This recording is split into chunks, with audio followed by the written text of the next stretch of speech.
Hello and welcome to Wait, It Gets Better. This is the improvisational storytelling podcast you've been looking for. We've been waiting. I am, of course, Levi. I'm Reed. And I'm Seth. And we're here to discuss our latest story. Every few weeks after we've ran through the episodes and talked about the story and tried our best to get from the beginning to the end, we meet together and just kind of talk about it. Talk about our opinions, talk about our likes and dislikes. We rate it. That's the thing we started a couple stories ago on a scale of 1 to 10. That's fun. Speaking of, should we just jump into it? You guys, what's your rating? I forgot that we were rating. It'd have to be high. So I know when we first started doing this, we said that we'd probably never do a 10. Yeah. But I'd like to give it a 10. In all honesty, that's fair. I'd want to give it a 10. So it's but then again, would it drop down to a 9? But honestly, I think, you could give it kind of like how pi. I was watching this visual representation of pi, right? Because pi, people are going to come after me on this. I don't know anything about pi. Reed, you can correct me if I'm wrong. But pi is like the measurement of how many straight lines there are around a circle. And it's essentially infinite, right? Because when you're trying to measure around a circle, measuring a straight line. And there was this really interesting graph, and it basically, for every digit, it would draw, I can't explain it. But anyways, it was basically a graph that communicated that with every digit of pi, it gets that much closer to trying to accurately represent how many lines there are in a circle. And it essentially goes off forever. But it at some point, it'll reach so close, the digits will be so high, and it'll reach so close that the more accurate you want to measure, the more digits of pi you use. Does that make sense, Reed? I'm looking at you. Yeah, kind of. The definition of pi is the ratio of diameter to circumference, right? So it's 3.14 and then on into infinity when you right. There's some savants that have, just for a sake of one way they calm themselves down is they calculate pi, to 7,000 digits or something. Right. But in the same way, when you try to achieve light speed, pretty soon what begins to happen is for every percentage that you get closer to the speed of light, it requires more and more energy. And it's it's a curve. You're never going to be able to get up to the speed of light, because by the time you get to 99.99% of the speed of light, it would take to motivate the mass of whatever it is you're driving, it would take the entire universe worth of energy just to get that last percentage. And that's you can't get that. So in the same way, Seth, what I'm saying is I think you should give it a 9.9, right? Okay. So 9.9. It's not a 10, because you can never actually achieve a 10. You can never actually achieve a 10, but you can achieve something so incredibly close to a 10 that it might as well be a 10. Okay. Then put that down as my official. I like all your arguments. 9.9. All right. What do you give it, Seth? Reed. Seth just told me. Well, I had decided on 9, but I wanted to say 9+, but I liked it. So I'm going with 9.7 just because I want to be a little bit fussier than Seth. Right. Maybe we should rate some other famous books to give some context as to why our rating system matters. You know what I mean? Yeah. See, based on that, we're not in that territory yet. What do you mean? Yeah. So Lord of the Rings. What would you rate Lord of the Rings? Yeah. See, that'd be 9+, but so this doesn't get there. So I don't know, but I like this one. This goes someplace that no Lord of the Rings didn't go. Right. I don't know. I'm sticking with 9.7. 9.7. I am going to, after all of my words about how it'd be crazy to give something a 10, I'm just going to give it a 10. After you talk me out of it? No, I didn't talk you out of it. I just presented an interesting idea. The only reason it's probably a 9.9 for me. So I'll reach in the same way that Seth reached to a logically high number. It might as well be a 10, but like a 10 would be if we had the ability to accurately represent like what heaven looks like, then we'd be in 10 territory. Like 10 is perfection. So everybody, we liked our story. We sure hope you liked it as well as we did. Yeah. I felt it was the second episode, and I remember I said it at the end of the last episode, and I said it at the end of the second episode, but I remember being like, it's very important that we get this right. Yeah. And what it almost felt like to me, guys, which is really interesting, it almost felt like we were deciding how this world was going to start. And we were deciding, but it was a bit like more than that. You guys have read, what's it called? Or watched The Neverending Story? Oh, yeah. Not for Years years ago. and years. Yeah.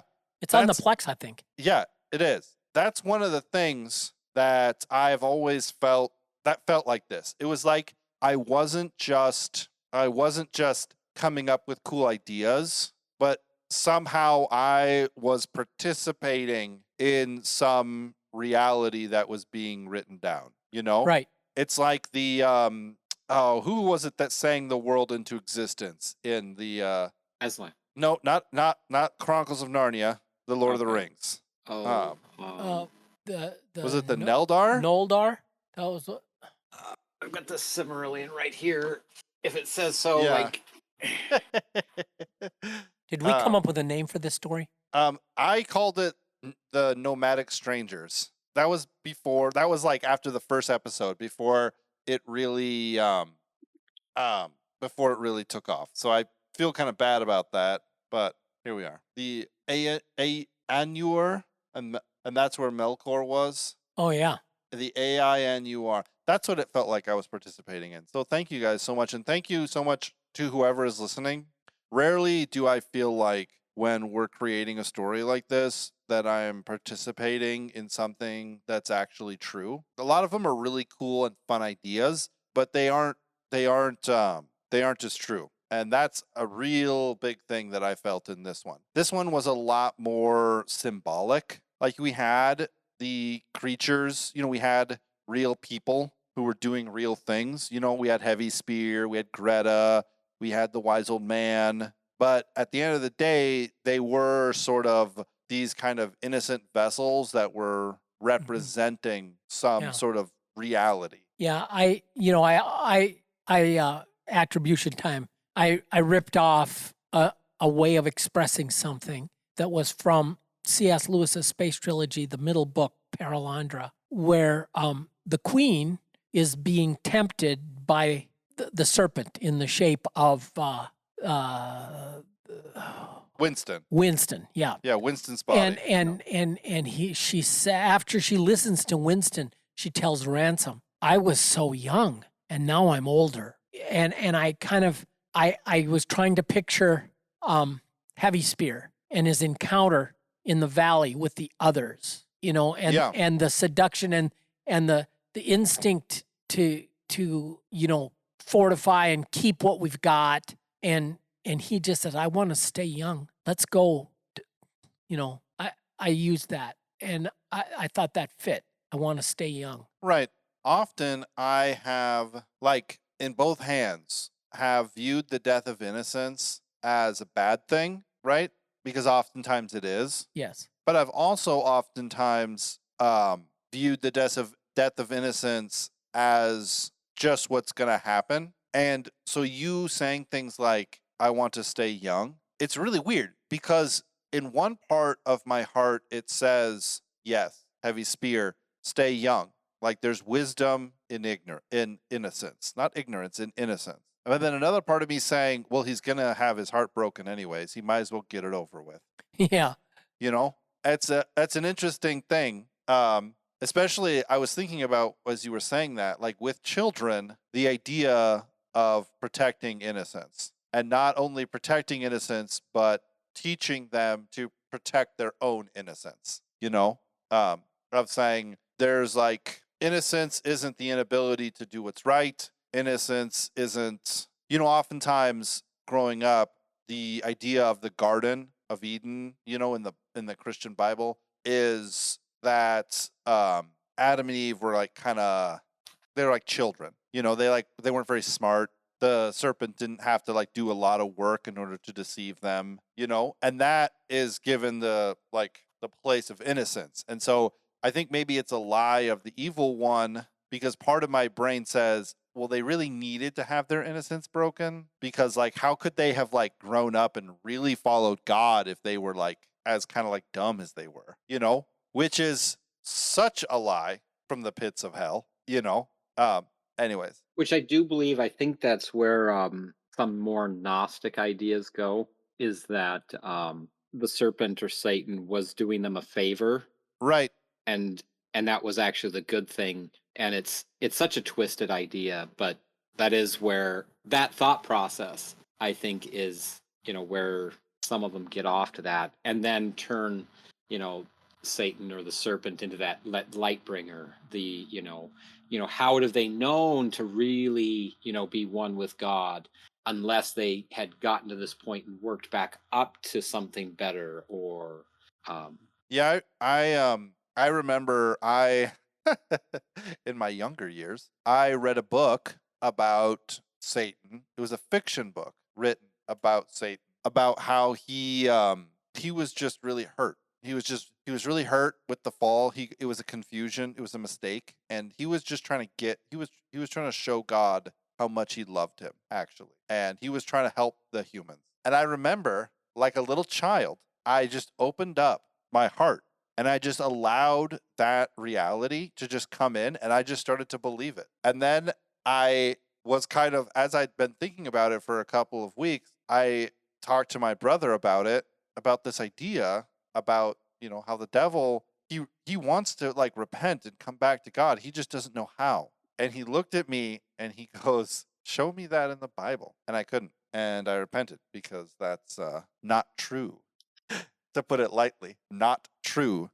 Anyways, do you guys have any interesting? You know, what's really interesting is I'm reading this book by my mom gave me. It's a trilogy called Thomas Covenant, The Unbeliever, by Stephen Donaldson. And my mom, bless her soul, gave them to me like for Christmas, like years ago, and I've never read them. And I finally am reading the first one, and it's pretty good. And it has a lot of similarities, a lot of symbolism and stuff, a lot of similarities with this. So I thought that was kind of interesting. Like, I didn't have something based on a book I was reading when I was reading that, but it shares a lot of kind of like tribe politics, you know, the evil one kind of coming in dreams and kind of coming as a hidden thing. So I thought that was kind of like I was like reading this book and then we're doing this story and I'm like, why are these lining up? These shouldn't be lining up. There's like no reason why these should be lining up, but here they are. Any other interesting parallels or similarities to anything you guys have been reading? It sounds like, you know, we've all been kind of reading things about sin and the nature of man. So I've been I was kind going of to say, what's that? Go ahead. Go ahead, Reed. Well, that discussion that we had about innocence, you know, obviously the scripture that comes to mind, unless you come to me as one of these little children, right? You know, you cannot enter the kingdom of heaven. The other one was, I thought about, I think it was at the end of Prince Caspian in the Narnia books. Yeah. Aslan has a little talk, and he, you know, Peter and Susan aren't going to get to ever come back to Narnia in this world because they're too old. And then, you know, Dawn Treader, the next book, I guess, it's Eustace and Susan and Edmund that get swept, and Lucy and Edmund that get swept in. But and then the Silver Chair, it's Jill Pole and Eustace. And anyway, yeah. And I remember reading this to my brother Mark's kids in '79 when they were little. And I had read it, you know, before, of course, but it got to be where Mark, my brother, and his wife and I would take turns, like while I was living with him, handling like the evening, you know, getting the kids to bed kind of thing and story time. And it got to where none of us could stand to miss story time because we were reading the Chronicles of Narnia to the kids So when it wasn't our turn, we still just made sure that we were at There for story story time. there Yeah. for story time. And I remember Mark reading that part at the end of Prince Caspian, and we both we had been through just a real, let's just say, disappointed in.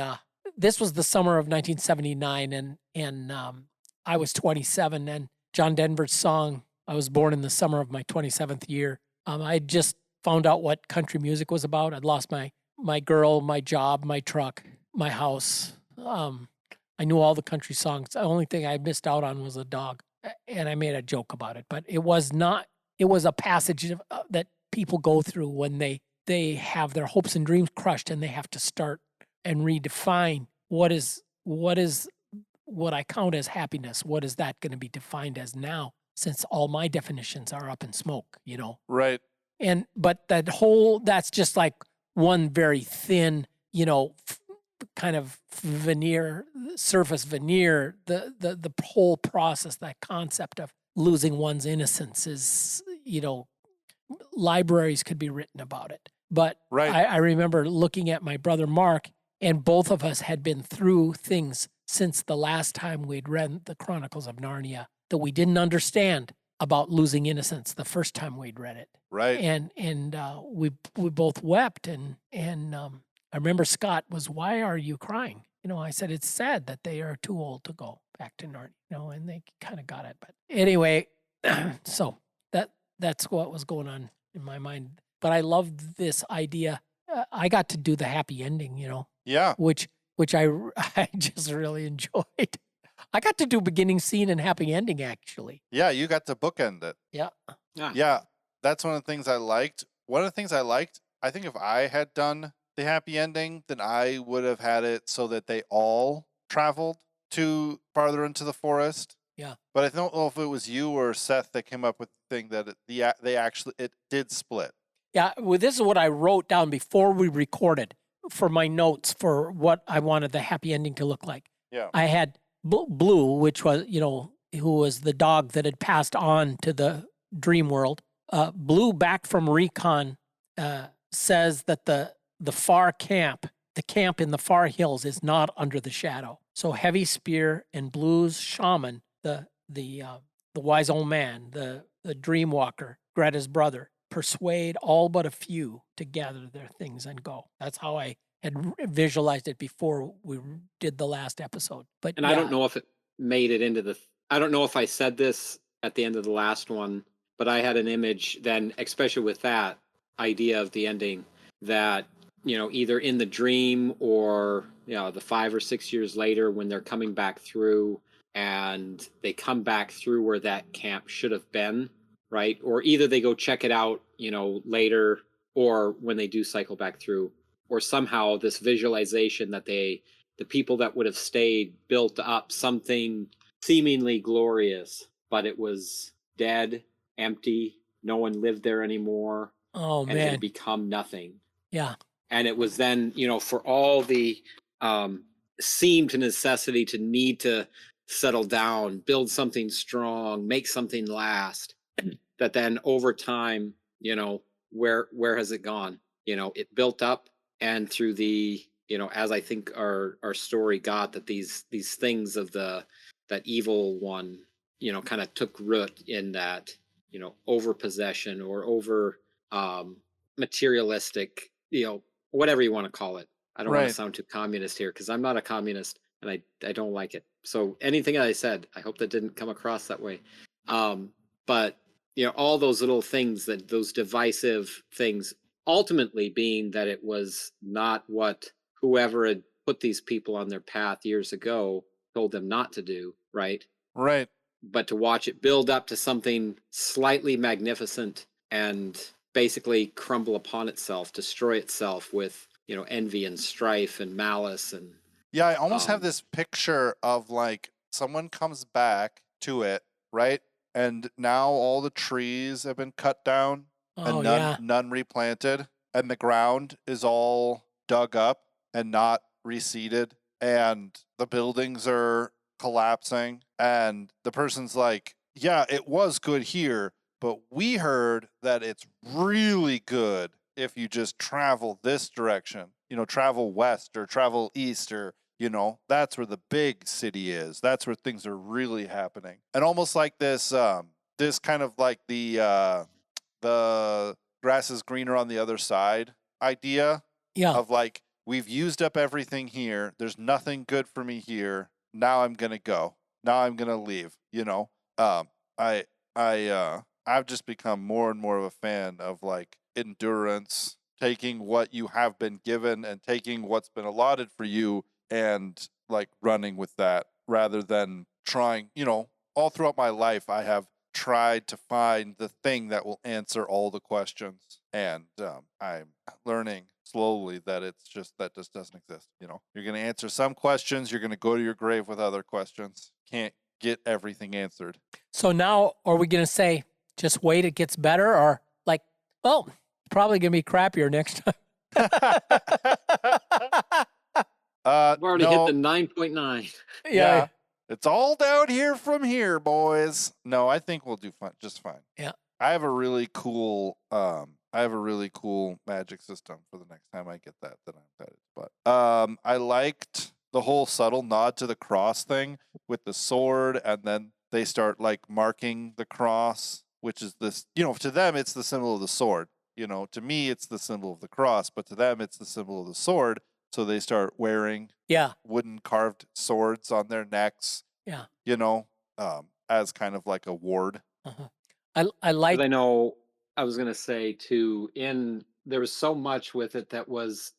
I think you said either at the end of the third one, or maybe it was during the third one, or the end of the second one. But just that, I know the second one that need to get it right, and not like in a kind of asinine way. Like, okay, we need to make sure that this is right in some kind of like super theological Calvinistic, let's like pull all the little hairs, but like it's just that something is with this, and it's like we need to get it right. There's so much with it that I hate to say like personal, right? But it was just that realer than real, like the whole thing with the dreams, because that was like inspired with my own right my own stuff. And so here's one of the things, especially, and like bringing up the the sign of the sword or the sign of the cross. I wouldn't say that I'm an expert, so don't take too seriously, but something especially growing up, I think that was a very foreign concept to us. What was the sign of the cross? Oh yeah, having grown up Christian but being very removed from that being a thing. Right.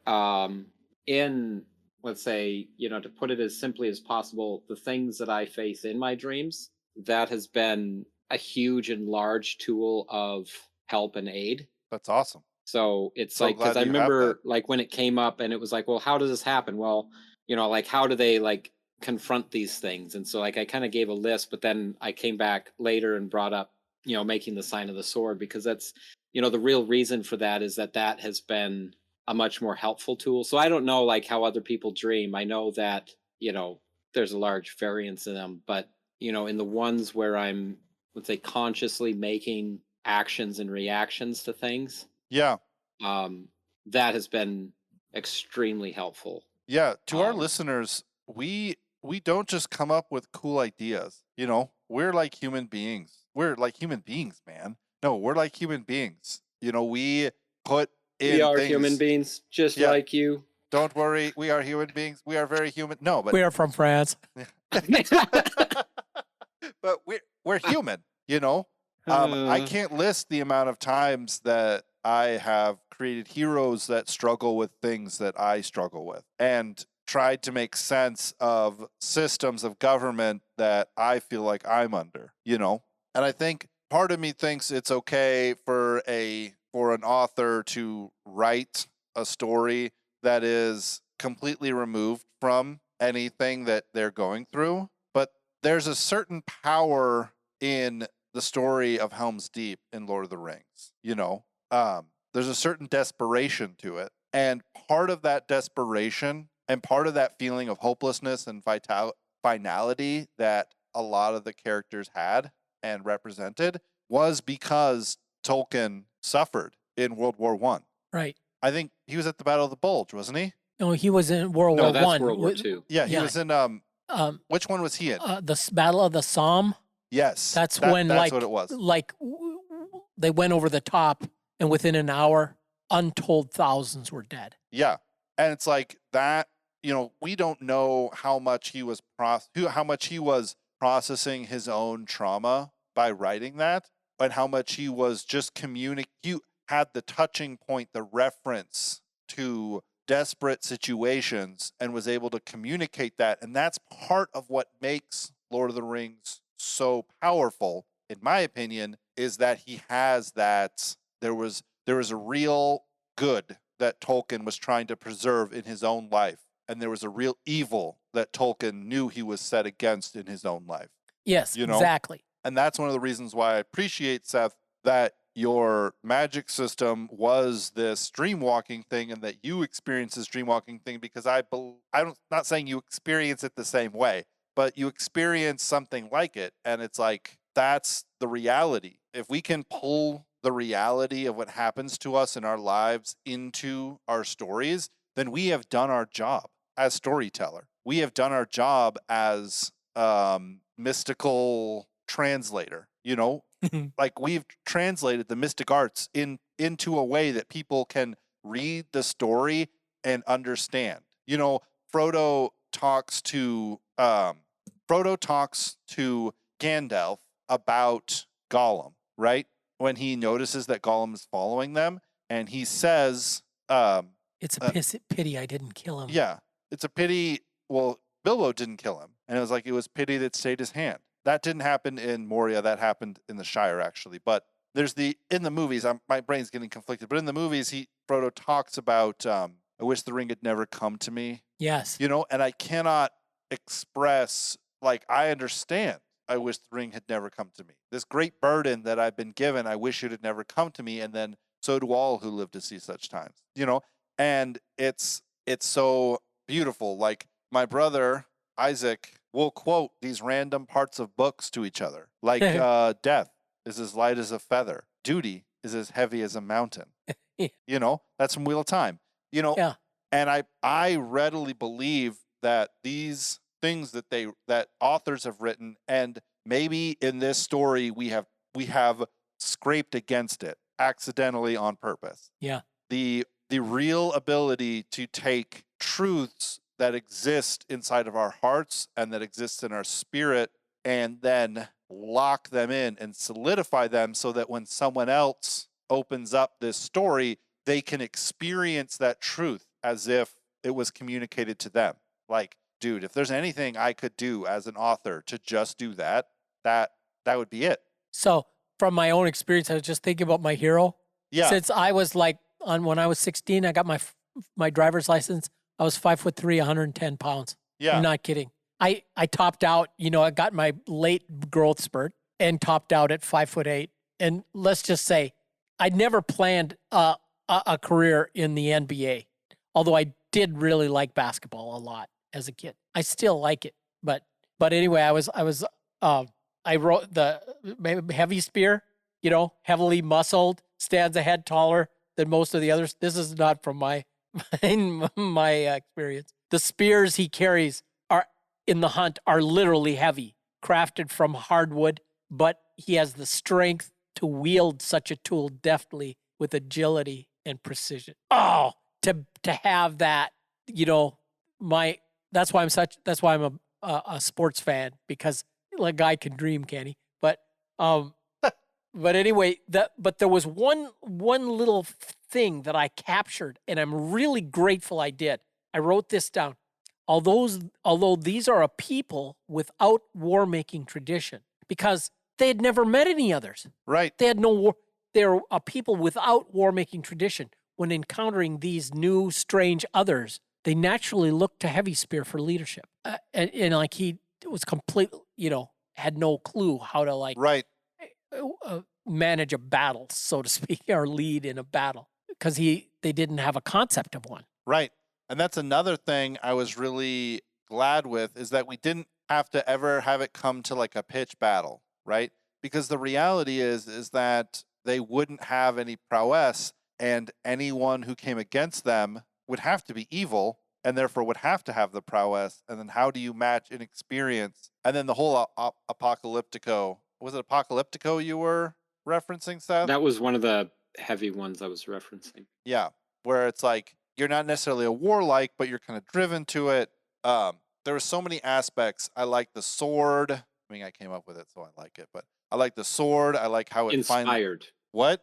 It was inspired. The sword was inspired. That was the artifact, the flaming sword, and that tied it. That made it all. Yes, that inspired. Yeah. What I really like that we didn't write the fight. We didn't say, sometimes we have a hero or an anti-hero or a hero sidekick who's like technically proficient with fighting. I was just thinking of one from a couple months ago now, that guy who was kind of trained in the mountains to fight, and then he took a deal and killed his whole clan in one night. Right. And he was like just this crazy warrior. But that made it so that I had to pay in blood anytime I wanted him to be effective. Yep. It's like to live by the sword is to die by the sword. But that works the other way around too. If you die by the sword, you live by the sword. So the wise old man lived and died by the sword, but he didn't die because the fiery sword that he got's position wasn't in the severing of life, but it was in the death of evil and deception. And of course, the obvious reference to a flaming sword is the guarding to the guarding the gates of the garden. Right. It's fabulous. That's kind of the I don't know how you guys feel about old world history, but there's some thought behind the garden was a place and there were people, and Adam and Eve were in the garden and they were set to put dominion around the earth, but the whole world wasn't the garden.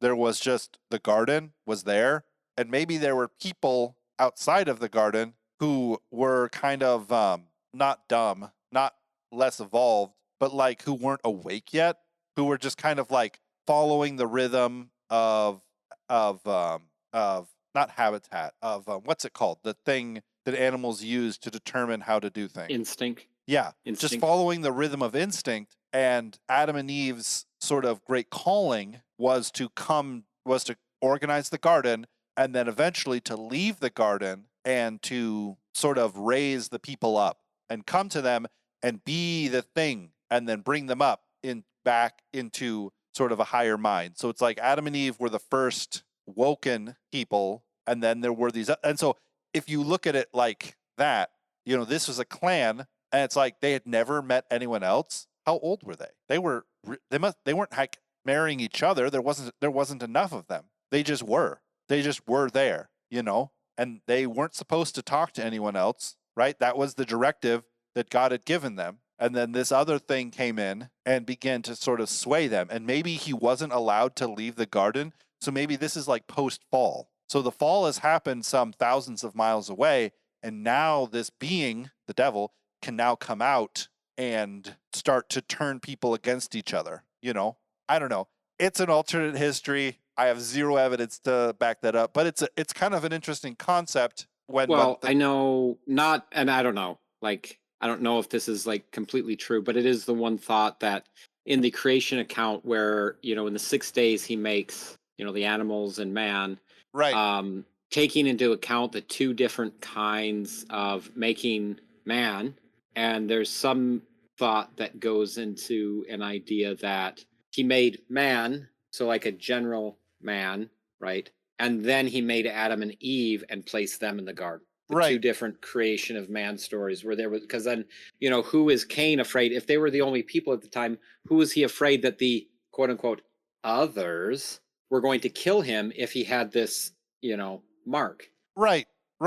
That's the question, and I don't know if there's teachings or if there is accountings or if there's anything that gives any credence to that, but it's fun. We had a story about Noah's Ark, remember? Mm-hmm. Where the world was all advanced, and then do you remember that, Reed? I seem just vaguely, yeah. Yeah. We're slowly rewriting the Bible, guys. Are we gonna roast? I mean, for Yeah, just like- don't step outside. Lightning. yeah. But anything else you guys want to say? We're at 45 minutes or so here, so I want to respect our listeners' time. Yeah. I really Only that I like. think that this is one of the most truly inspired ones we've ever done. I don't care what other people think. Yeah. I think you that this hit. If you disagree with Seth, send us an email at waititgetsbettercast@gmail.com and tell him all the points in which you're wrong. He'll debate And we can you. set up an MMA fight. Yeah, you don't want to fight Seth, but we can set up a debate if you want. That'd be kind of fun. Reed? I'm good with it. Thanks, everybody. Message us on Twitter if you want to. If you want Reed to say what he really thinks, it's @getsbettercast, or send us an email at waititgetsbettercast@gmail.com. If you have any ideas, comments, questions, desire to learn more, you want to buy the rights to make the screenplay from us, whatever you want, we'd be happy to answer your questions. And until next time, we will join you with a new week, new story. This has been Wait It Gets Better. Bye, guys.